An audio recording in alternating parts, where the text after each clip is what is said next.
nessa época, vocês já tinham feito uma experiência com Cristo? A gente teve uma experiência com Cristo com 18 anos. Vocês né? ainda real. Vocês ainda estavam atuando no futebol? Ainda Sim, estava. tá. E a gente eu já fazia 1 ano e meio que a gente já estava firme, Fazia recém-convertido. células A gente já estava nos clubes. doido por Jesus. Nessa época a gente estava doido, então a gente fazia célula. Mas, desculpa, talvez eu tô pegando o bonde andando. A Não, gente nem vamos lá. explicou ainda. É, né? Não, a gente está no tudo começo ainda. da conversa. Eu queria saber, mas da onde? Como que foi essa experiência? Ou seja, Isso. porque vocês a origem da família, pelo que todo vocês estão umbandista. falando, então é um pessoal, né, da Umbanda, um catolicismo não muito... Quase zero. Assim. Quase Na zero. verdade, catolicismo na minha família nunca teve. Olha. Minha mãe teve, assim, essa linhagem, só que minha mãe, ela foi com meu pai pra Umbanda. Então, meu pai, 30 anos pai de santo, minha mãe ficou 10 anos mãe de santo. É que tem 2 histórias aí nesse meio, por quê? Contem. Porque enquanto eu estava fazendo, eu e o Vitor estava fazendo uma experiência com Jesus, o meu pai também estava fazendo ao mesmo tempo, só que a gente estava em cidade diferente porque na época eu estava jogando.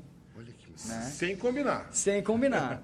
Então o que aconteceu? Quando eu tinha 15 anos... 15 anos, né, Vitor? 15 anos. A gente Quando foi... você tinha 15, ele também tinha 15? Tinha 15. Olha, Eu achei estranho no começo aí também. Isso só ajuda a gente confundir mais ainda, né? E aí era uma coisa interessante porque, assim, eu nunca tinha ouvido falar de Jesus. olha aí. Né? Porque, igual eu estava falando pro diácono, Isso é um negócio impensável. A gente pensa que no Brasil, não, todo mundo sim... tem uma... Olha que Eu coisa nunca tinha ouvido falar importante você quem é isso. Jesus Cristo, eu não sabia. Me descreva Jesus Cristo, eu não saberia descrever. E a minha infância era ir nas encruzilhadas e no centro de sexta-feira, era isso. Quando eu tive 15 anos, eu me mudei para Águas de Lindóia. E aí, a providência de Deus, eu falo que o Senhor, ele realmente, ele vai atuando no coração do homem, né? E ele vai realmente criando um território para o encontro pessoal com ele. Amém. E quando a gente chegou lá, a gente foi mais ou menos as 2 últimas contratações do clube. Não tinha mais lugar para dormir no quarto do alojamento do Sub-17. Então, 2 atletas, a gente teve que ficar com 2 atletas que era do profissional na época. E os 2, eles eram... Um tocava na banda da igreja, louvor, era evangélico, e o outro era filho de pastor. Né?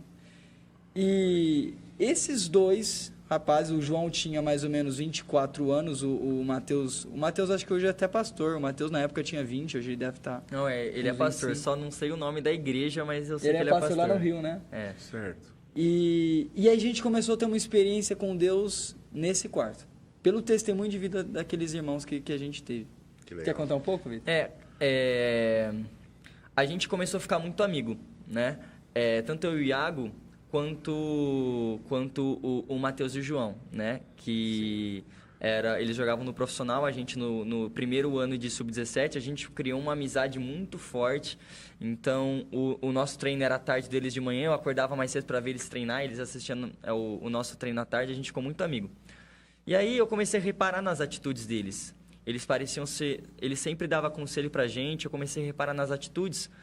E a forma deles anunciar o evangelho não foi nem através de palavras, mas foi através de atitudes. Cara, pera aí, ó. bonito. Vocês estão vindo de uma religião de matriz africana. Sim. Não havia ali cristianismo na vivência familiar.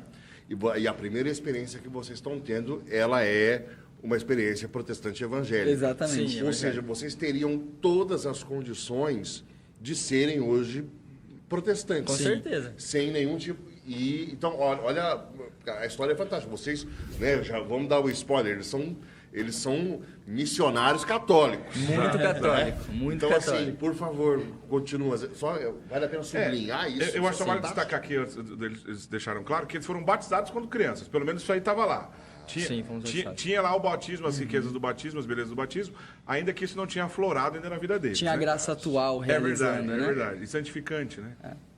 E aí, primeira atitude, antes das refeições eles oravam, né? E aí, antes de comer, eu nunca tinha visto essa cena. Não é comum hoje em dia a gente E a ver gente não essa fazia cena. isso em casa. Sim. E aí, eles iam pegar um prato, eu vi o Matheus e o João, eles colocavam a mão, faziam o nome do pai, e eles começavam a rezar. Aí eu comecei, o que eles estão fazendo, né?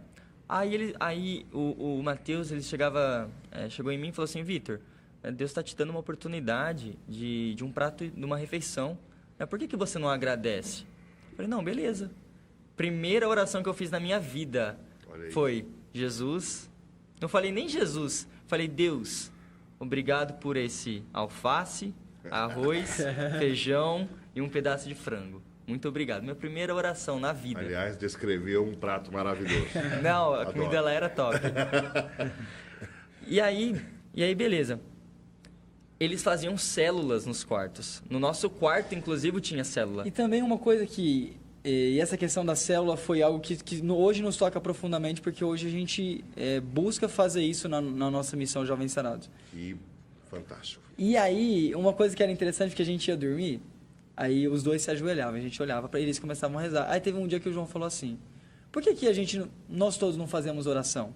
Aí o João, e isso é algo muito assim, parece meio que alfa, né? Meio que... O João falava assim, cada pessoa vai agradecer por uma coisa do dia. Aí ele, eu te louvo, Pai, pela minha saúde, pelo dia que eu tive. Aí o outro falava, eu te louvo, Senhor Jesus, porque eu tenho saúde, porque eu posso fazer aquilo que eu mais gosto, que é jogar futebol. Aí eu falei assim, eu te louvo, Jesus, eu te louvo, Deus, né? Eu falei, não falava nem Jesus, né? Porque eu não sabia nem quem era. Então eu falei, eu te louvo, Deus, pelos meus irmãos que estão comigo, obrigado. E aí o Vitor louvou. Então começava a ter um movimento de gratidão ali a Deus. E Interessante, bonito isso. Legal. o que eu achava muito bonito, né? Eles começaram a nos chamar para a gente rezar junto antes de dormir. Então, antes de dormir, todo mundo se ajoelhava, nós quatro, a gente agradecia pelo Tinha dia. os louvores também, Fernandinho. E assim, e eu né? nunca tinha ouvido, eu não ouvia música gospel, né? E aí, eles começaram a colocar e eu fiquei amarradão em Fernandinho, Tom Carf. Os evangélicos tudo, né? Eu ouvia muito, Anderson Freire também, né? Sim. Ouvia muito. E eu comecei a gostar comecei a gostar, criar gosto pelas músicas, né? E assim, aí antes de dormir a gente rezava. Quando a gente acordava no mesmo horário que a gente ia tomar café junto. E a gente rezava junto também, né? Então todo mundo se ajoelhava, a gente fazia um momento de oração ali. E o que me encantava eram as orações simples que eles faziam, né? Tipo, eu me lembro do João, ele ia ajoelhar e ele fala assim, Senhor, eu te agradeço pelo ar que eu tô respirando. Eu falei, cara, eu nunca tinha parado para pensar nisso. O cara tá agradecendo pelo ar que ele respira. Ele agradecia por mais um dia de vida. Ele falou assim, Senhor, obrigado porque eu podia estar em qualquer outro lugar. Eu podia estar hoje num hospital, eu poderia estar hoje num enterro e o Senhor está me dando a oportunidade de fazer algo que eu amo, que é jogar futebol. né? Fantástico. E eu comecei a ver, falei, cara, esses caras têm gratidão pela vida. Eu nunca tinha vivenciado isso. Teve uma situação que cravou muito a minha marca, tanto a minha quanto a do Vitor. O João, ele era titular do time e ele foi pro banco de reservas, né? Aí o Vitor perguntou pra ele, irmão, você não tá, parece que você não tá reclamando, você não tá bravo, você não tá chateado, você tá sempre sorrindo. Não, porque quando eu ia pro banco, não, eu ficava... Pistola. Nossa. Ninguém gosta de ser substituído, né, a maioria das vezes. Né? O jogador era fominha, ele quer estar Já jogando. falava ele mal quer... do treinador. Jogar, né? Exatamente. E ele louvava o treinador. Eu falava, mas o cara, você tá no banco, o que tá acontecendo? Aí ele falou assim pra mim e pro Vitor. Aí ele falou, olha, se eu sei que Deus cuida da minha vida, e se a propósito de Deus acontecer isso, olha, então eu não preciso ficar chateado porque ele que cuida de mim. Não preciso ficar triste porque ele que cuida de mim. Tinha uma confiança ali inabalável. Uma confiança Sim. inabalável. Né? Era uma confiança bonita. Bacana, eles eram de fato Eram de fato, cristãos eram, sim, convictos. sim, assim. Eles eram coerentes.